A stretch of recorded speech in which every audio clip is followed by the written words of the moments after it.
زنا ایک قرض بہت ہی سبق آموز واقعہ۔ ایک عورت آنسو بہاتے ہوئے امیر المومنین حضرت عمر رضی اللہ تعالیٰ عنہ کے پاس آئی۔ اس کا حال یہ تھا کہ کپڑے میلے کے چہلے تھے، ننگے پاؤں تھی، پیشانی اور رخساروں سے خون بہہ رہا تھا۔ اس عورت کے پیچھے طویل وقامت آدمی کھڑا تھا۔ اس آدمی نے زوردار آواز میں کہا، "او زانیہ!" حضرت عمر رضی اللہ عنہ نے فرمایا، "مسئلہ کیا ہے؟" اس آدمی نے کہا، "اے امیر المومنین، اس عورت کو سنگار کریں۔ میں نے اس سے شادی کی تھی۔ اس نے 6 مہینے میں ہی بچہ جنم دیا ہے۔"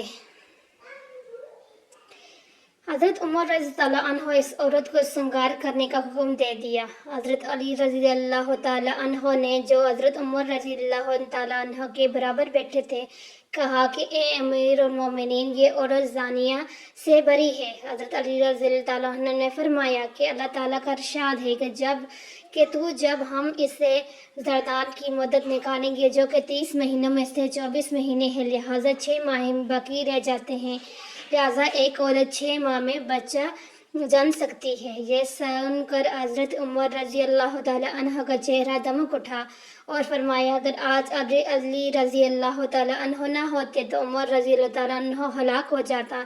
ایک بادشاہ کے سامنے کسی عالم نے مسئلہ بیان کیا کہ زانیہ کے عمل کا قرض اس کی اولاد یا اہل خانہ میں سے کسی نہ کسی کو چکانا پڑتا ہے۔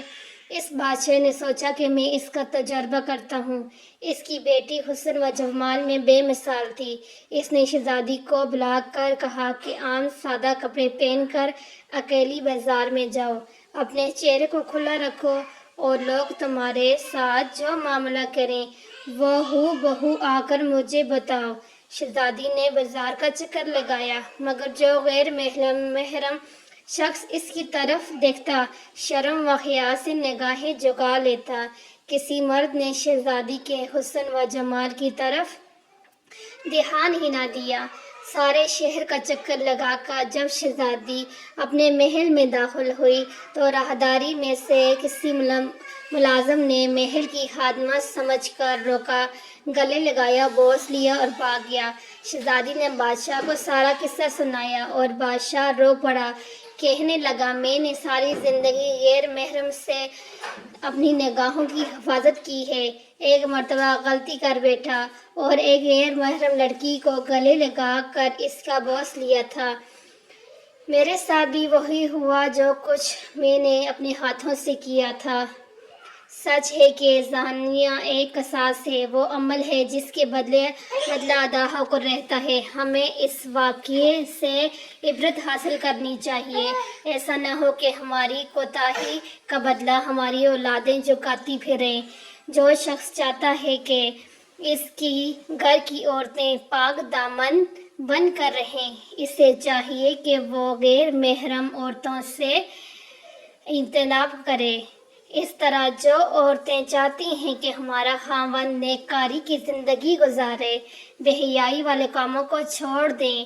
انہیں چاہیے کہ وہ غیر مردوں کی طرف نظر اٹھانا بھی چھوڑ دیں۔